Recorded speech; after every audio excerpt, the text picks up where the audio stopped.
Hello everyone, this is Nirav and welcome to the Moto Loop. তো আজকে যাচ্ছি দিনাজপুরে খুবই ইম্পর্টেন্ট কাজে। আমি বর্তমান চালাচ্ছি FZ ভার্সন 2 আর এইটারই রেজিস্ট্রেশন করার জন্য যাচ্ছি দিনাজপুরে। তো এই রাস্তা সবারই চেনা, এই রাস্তা আর দেখানোর মতো কিছু নাই। তো একদম দেখা হবে দিনাজপুর ঢোকার আগে। তো ততক্ষণের জন্য আমি বিদায় নিচ্ছি। দিনাজপুরে ঢোকার আগে আপনাদেরকে দেখাবো ফুল প্রসেসটা আসলে কীরকম কি। তো ঠিক আছে, দিনাজপুরে দেখা হচ্ছে। এখন চলে আসছি দিনাজপুরে।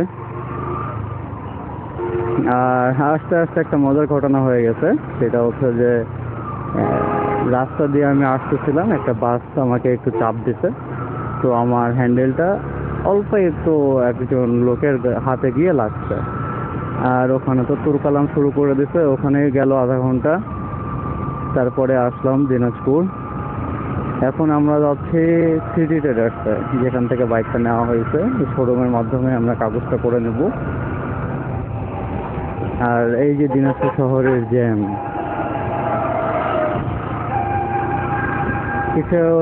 কিছুদিন আগে একটা ভিডিওতে আমি বলছিলাম যে যাত্রীর থেকে অটো বেশি। দেখুন আজকে প্রমাণ।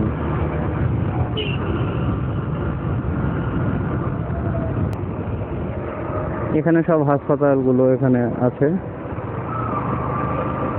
তবে দিনাজপুর শহরটা গুছানো, এক জায়গাতেই সব কিছু। যেমন এখানে শুধু হসপিটাল, সামনে গেলে ওখানে শুধু কলেজ, আবার তার সামনে গেলে ওখানে সব মার্কেটগুলো একসাথে। এরকম করে এক জায়গাতে গেলে যেটার জন্য যাবেন সেইটার জন্য অনেক অপশন পেয়ে যাবেন।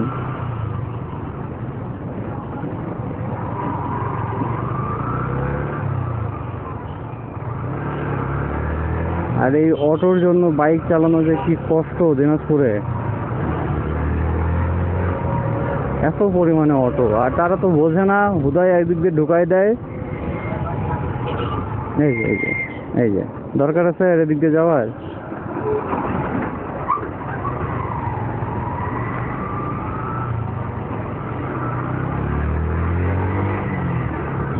তবে FZ ভার্সন 2, 3, 4 এগুলোকে মানুষ কচ্ছপ বলে। আসলে কেন বলে?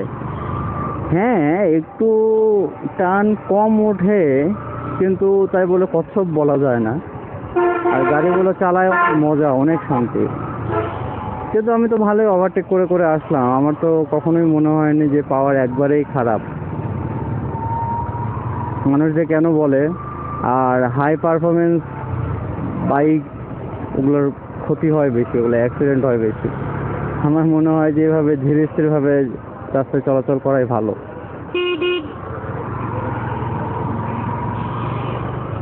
Phulbari bus stand.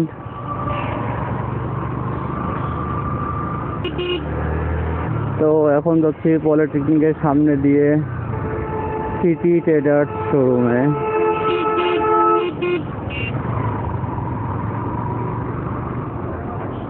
ঈদের পরের দিন আসছিলাম একবার, সেদিন আসছিলাম সুখসাগরে ঘুরতে। আজকে আসলাম গাড়ির কাগজ করাইতে। এটা হচ্ছে পলিটেকনিক্যাল স্কুল কলেজ।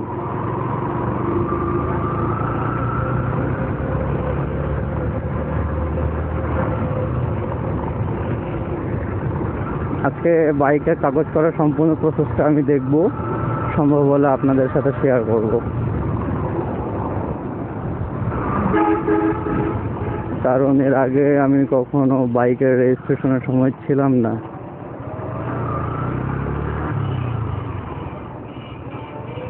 আমার বাইকটা আমার ভাইয়ের নামে রেজিস্ট্রেশন করা।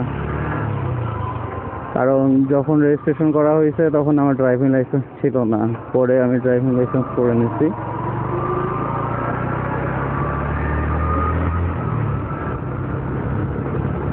তবে এই রাস্তাটা আজকে একটু ফাঁকা আছে।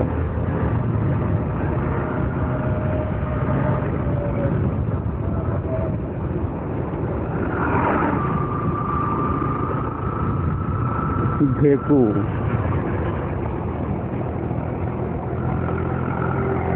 এটাকে কি বলে? লবেট।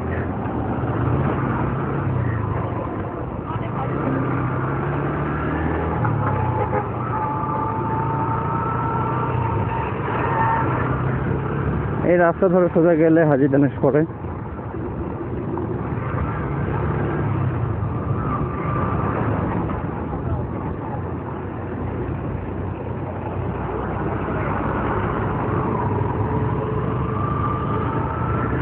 যদি আজকে শহরের ভেতরের দিকে ঢোকা হয় তখন আপনাদেরকে দেখাবো যে দিনাজপুর শহর যে কি পরিমাণ জ্যাম।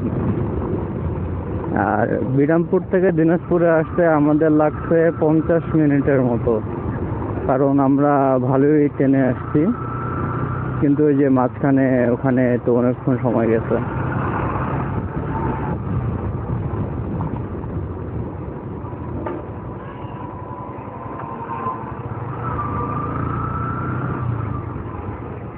এটা মহারাজার মোড়। এখান থেকে না, একটু সামনে থেকে হাতের ডান দিকে গেলে শিবসাগর, সেদিন আমরা যেখানে গেছিলাম।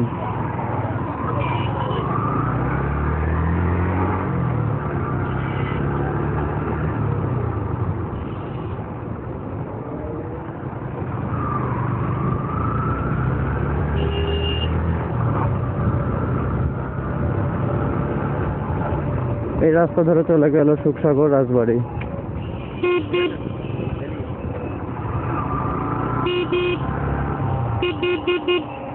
আরে ভাই রে, এরা লাগে দিব তারপরে ওরা রাস্তা থেকে সরে না, কি আজব ব্যাপার রে ভাই।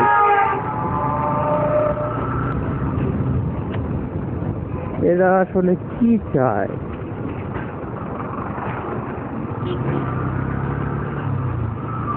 বাইকটা অনেক অনেক স্টেবল এবং অনেক স্মুথ। তবে হ্যাঁ, কিছু কিছু জায়গায় আমি একটু পাওয়ার কম অনুভব করছি, হয়তো বা পাওয়ার বেশি থাকলে আরো ভালো হতো। এই যে আমরা চলে আসছি সেই সিটি ট্রেডার্সে। এখন এখান থেকে সম্পূর্ণ প্রসেসটা দেখানোর চেষ্টা করব যে আসলে কিভাবে কি করা হয়, তো সাথে থাকুন। আমরা একজন আর অপেক্ষা করতেছি, সে আসলে আমরা ভেতরে ঢুকবো, কারণ বাইকের সব কাগজপত্র তার কাছে।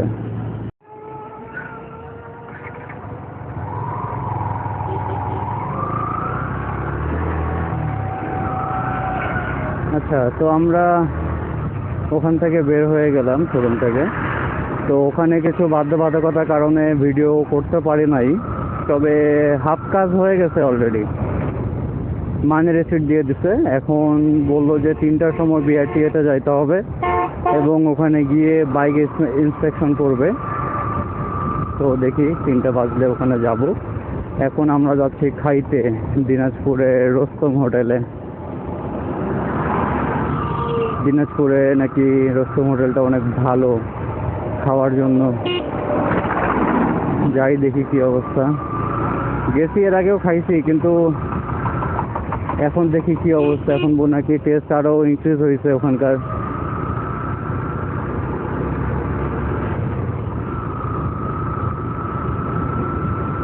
আজকে প্রচুর গরম।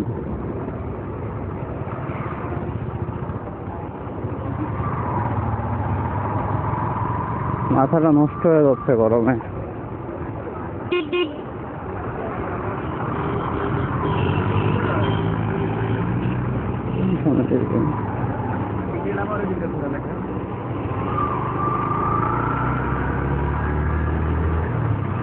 দিনাজপুর মহারাজার মোড়ে বর্তমান আছি।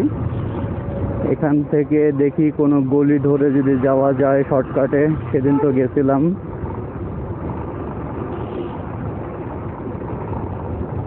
একে তো গরম, তার উপর রাস্তায় ধুলা ময়লা, কি একটা বিধিকিচ্ছি অবস্থা হয়ে আছে। এই গরমে মানুষ বাঁচে?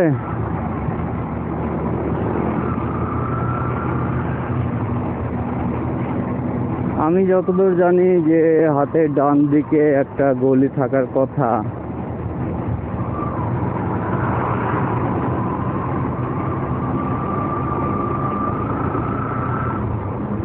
নিজের জেলা, তারপরেও যদি এভাবে চিনি।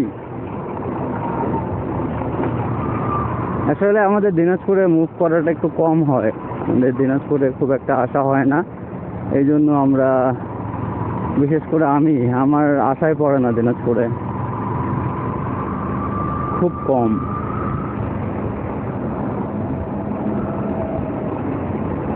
কোনো একটা রাস্তা তো অবশ্যই আছে এদিক দিয়ে যাওয়ার জন্য। পাইছি, এই রাস্তাতে গেলেই হবে।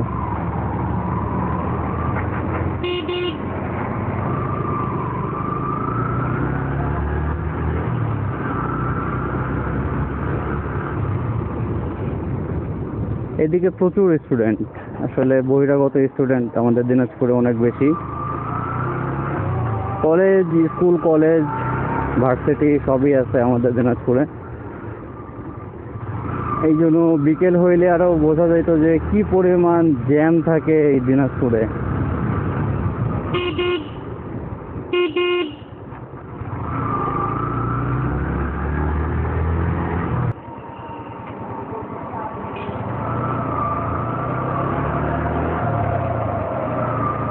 দিনাজপুর শিক্ষক প্রশিক্ষণ কলেজ,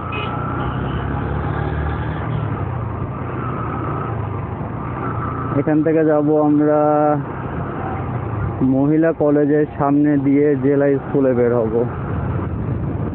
এই কিছু কিছু রাস্তা আমি চিনছি, কয়েকবার যাওয়া আসা করে।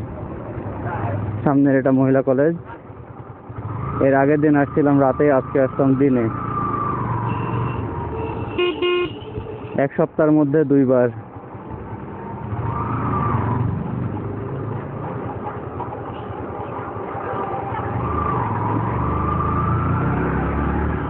রাস্তার মাঝখানে এরকম উঁচা উঁচা বিট, বিরক্তিকর।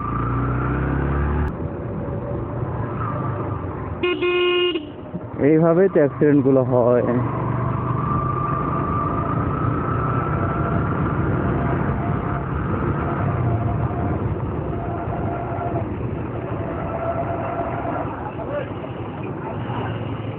পলিক্লিনিক,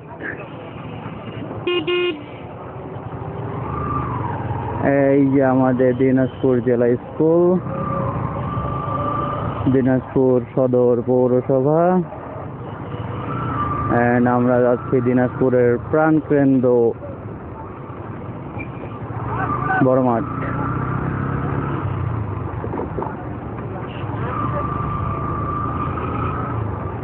এখন তো জ্যামই নাই, এটা কোনো জ্যামই না দিনাজপুর অনুযায়ী। জ্যাম হবে বিকেলে।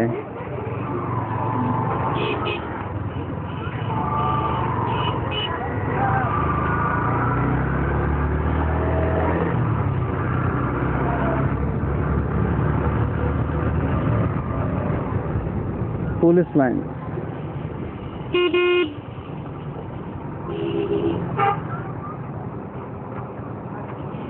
এই সে দিনাজপুর বড় মাঠ।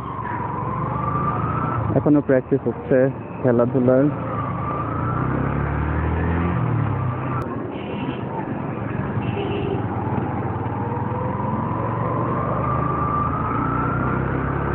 আর সামনে রোস্তম হোটেল। বাসায় এখন যে পরিমাণ গরুর গোশ খাচ্ছি, আবার যায় গরুর গোশ। আর যে গরম, এটা 2 মাঠের মাঝখানে রাস্তা, আর এই হচ্ছে রোস্তম হোটেল।